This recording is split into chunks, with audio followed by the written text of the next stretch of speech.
একজন ব্যক্তি বাউফলে আসলে কি এই সমস্যার সমাধান হবে বলে আপনি মনে করেন? আমার একার কি করার আছে? ওনারা নির্দ্বিধায় আমাকে বললেন, তোমার কিছু করতে হবে না, আমাদের বিশ্বাস বাউফলের মাসুদ বাউফলে আসলে এই অন্যায় এবং অন্ধকার 17.5 বছর যেমন পালিয়েছে, এখন এগুলো সুবিধা চক্র যে যার দলের যেখান থেকে করো তারা পালাতে এবং স্তব্ধ হতে বাধ্য। আমি আপনাদের নির্দেশ পালন করেছি, আমি আপনাদের নির্দেশ পালন করেছি, আমি আপনাদের নির্দেশ পালন করেছি। আমি নির্দেশ পালন করে বাউফলে এসে বিভিন্ন দল মতের মানুষের সাথে আমি কথা বলেছি। আমাদের ভিন্ন ধর্মাবলম্বী ভাইদের উপাসনালয়ে আমি গিয়েছি, আমি সাংবাদিক নেতৃবৃন্দের সাথে বসেছি, আমি প্রশাসনের কর্মকর্তা বৃন্দের সাথে বসেছি, আমি ব্যবসায়ী নেতৃবৃন্দের সাথে বসেছি, আমি ওলামায়ে কেরামগণের সাথে বসেছি, শিক্ষা প্রতিষ্ঠানের শ্রদ্ধেয় শিক্ষক মন্ডলীর সাথে বসেছি, আমার সম্মানিত মা বোনের প্রতিনিধিত্বের সাথে বসেছি, ছাত্রদের আন্দোলনে যারা বিভিন্ন পর্যায়ে কাজ করেছে আমি তাদের সাথে বসেছি। আমি তাদেরকে বললাম, বলুন এখন বাউফলে কি করতে হবে? ওনারা আমাকে দুটো কাজের নির্দেশ দিলেন। আমি প্রথমে তাদের কাছ থেকে পেলাম, এই বাউফল আজকে থেকে এখন থেকে তোমার চেষ্টার অংশ হবে সকল দল মতের ঊর্ধ্বে উঠে একটা ঐক্যবদ্ধ বাউফল গড়ে তোলা।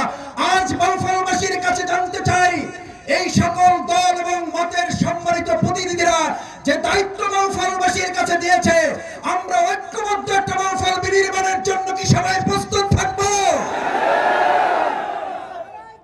আমি আপনাদের কাছে অনুরোধ করতে চাই, সম্মানিত বাউফলবাসী, আমি আপনাদের কাছে দায়িত্বহীন কণ্ঠে দৃঢ় প্রত্যয় ব্যক্ত করছি, আপনি যে দলের হন, আপনি যে মতের হন, আপনার মধ্যে যদি 3টি গুণ থাকে আপনার সাথে আমার কোনো বিরোধ নেই।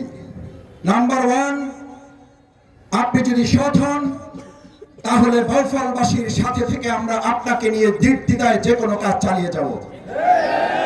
আপনি যদি দেশপ্রেমিক হন, দেশের বিরুদ্ধে যদি, জনগণের বিরুদ্ধে যদি আপনি কোনো ষড়যন্ত্রে লিপ্ত না হন, আপনি যে দলের যে মতের হন, আপনাকে সাথে নিয়ে আপনার সাথে থেকে এই বাউফলকে আমরা এগিয়ে নিয়ে যাব।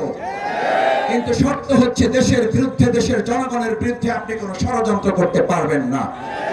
আমরা এখনো লক্ষ্য করছি 2024 সালের 5ই আগস্টের এই ছাত্র জনতার গণ অভ্যুত্থানের যে ফ্যাসিস্ট, খুনি, দুর্নীতিবাজ, টাকা পাচারকারী জনতার বুকে বুলেট চালিয়ে যারা গণহত্যা করেছে, তাদের কিছু কিছু প্রেতাত্মা এখনো বিভিন্ন জায়গায় বসে থেকে দেশের বিরুদ্ধে, বাউফলের জনগণের বিরুদ্ধে আপনারা ষড়যন্ত্র করছেন। মনে রাখবেন, 2024 সালের একটাই 5ই আগস্ট নয়, প্রতিদিন একটা 5ই আগস্ট তৈরি করে এই ষড়যন্ত্রের কাজ ভাঙা জবাব দেওয়া হবে।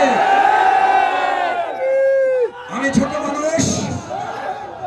ছোট মানুষ, আবার বলছি আপনাদের সন্তান, মেহেরবানি করে আল্লাহর ওয়াস্তে আমার ফোন নাম্বার আপনাদের কাছে থাকতে হবে জরুরি নয়, কিন্তু আপনারা যদি কোনো বিপদের সম্মুখীন হন, বিনয়ের সাথে আল্লাহর ওয়াস্তে অনুরোধ করে যাচ্ছি, আপনারা আপনাদের এই সন্তান ছোট ভাইটিকে স্মরণ করবেন। আমি কি করতে পারবো না তা জানি না, তবে আমি আমার সর্বোচ্চটুকু দিয়ে অন্যায়ের প্রতিবাদ করে, ইতিপূর্বে যেমন আমি আমার 5.5 বছরের দণ্ড মাথায় নিয়ে আপনাদের পাশে থাকার চেষ্টা করেছি, আমি 200 মামলা থাকার পর আপনাদের পাশে দাঁড়াবার চেষ্টা করেছি, আমাকে 67 দিনের রিমান্ডে নিয়ে আমাকে পঙ্গু করে দেওয়ার চেষ্টা করা হয়েছে, আমি আপনাদের সাথে থাকার চেষ্টা করেছি।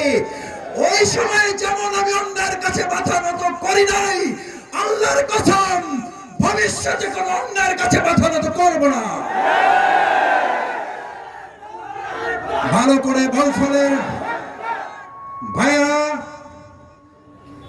আমাদের নেতৃবৃন্দকে ফাঁসি দেওয়া হয়েছে।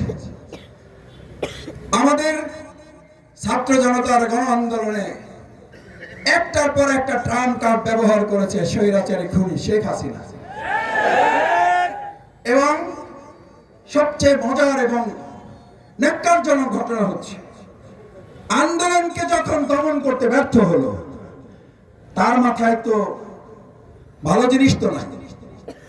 আমি মাঝে মধ্যে বলে থাকি, চিংড়ি মাছের যা থাকে মাথায় ওগুলো মাথায় থাকার কথা না।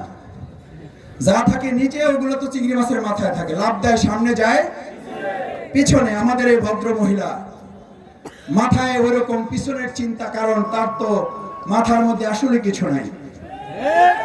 সে তার মাথায় ঢুকলো বাংলাদেশ জামাত ইসলামী, ইসলামী ছাত্র শিবিরের অঙ্গ সংগঠন সবগুলো নিষিদ্ধ করলে এই আন্দোলন শেষ হয়ে যাবে। এর মধ্য দিয়ে আপনি প্রমাণ করেছেন বাংলাদেশে নতুন এক ইতিহাস তৈরি করেছেন। বাংলাদেশ জামাত ইসলামী, ইসলামী ছাত্র শিবিরকে আপনি ওই গণ আন্দোলনের চেয়ে বেশি ভয় পান বলে জামাত এবং শিবিরকে আপনি নিষিদ্ধ করেছেন। আর আলহামদুলিল্লাহ এদেশের ছাত্র এবং জনতা আপনার সেই নিষেধাজ্ঞাকে ঘৃণাভরে প্রত্যাখ্যান করে জামাত ইসলামী ছাত্র শিবিরকে বুকে টেনে আন্দোলনকে বিজয়ের দ্বার প্রান্তে তুলে নিয়েছে। আপনি দুই দিকে পরাজিত হয়েছেন, এক আদর্শিকভাবে আমাদের কাছে, দুই রাজনৈতিকভাবে ছাত্র জনতার গণ আন্দোলনের কাছে। আজ আপনি তো আপনাকে নিষিদ্ধ করার সময়ও পেলেন না, আপনি বলেও যেতে পারলেন না আপনার নেতা কর্মীদেরকে। তার কয়েকদিন আগের ভিডিও ছিল শেখ হাসিনা পালায় না। আমাকে একজন বলেছিল শেখ হাসিনাকে আল্লাহ তাআলা বাঁচিয়ে রেখেছেন কেন, কি পরিকল্পনা মাসুদ ভাই? আমি বললাম ভাই, আল্লাহর পরিকল্পনা তো আর আমরা জানি না, নিশ্চয়ই আল্লাহর কোনো পরিকল্পনা তো আছে অবশ্যই। তবে আমাদের ধারণা শেখ হাসিনা যদি একবার মরে যেত তাহলে একবারই মৃত্যুর শাস্তি পেত। আল্লাহ তাকে বাঁচিয়ে রেখেছেন, এই জন্য আজকের এই সম্মেলন দেখবে আর প্রতি সেকেন্ডে একবার করে মৃত্যুর মুখে সে পতিত হবে। আমাদের এই পাবলিক ফিল্ডে গত 15.5 বছরে একবার তারা নারায়ে তাকবীর আল্লাহু আকবারের স্লোগানের কোনো প্রোগ্রাম তারা করতে দেয় নাই। আজ প্রাণ ভরে আমরা তাকবীর তুলতে চাই, আল্লাহু আকবার, আল্লাহু আকবার, আল্লাহু আকবার। আমাদের এক একটা ধ্বনি তার বুকে এক একটা বুলেটের মতো করে বিঁধবে আর এক একবার সে মৃত্যুর মুখে পতিত হবে। এটা হচ্ছে আপনার জন্য আমাদের মৃদু প্রতিশোধ। আর সবচেয়ে বড় প্রতিশোধ জনগণ এবং আইন আপনাকে দিবে ইনশাআল্লাহ। কারণ ছাত্র এবং জনতা বলে দিয়েছে শেখ হাসিনা এবং তার দোসরদের বিচার কার্যকর না হওয়া পর্যন্ত এই আন্দোলন, এই আওয়ামী লীগ আর বাংলাদেশে তারা তাদের কার্যক্রম চালাতে পারবে না। এটা দেশের জনগণের সিদ্ধান্ত।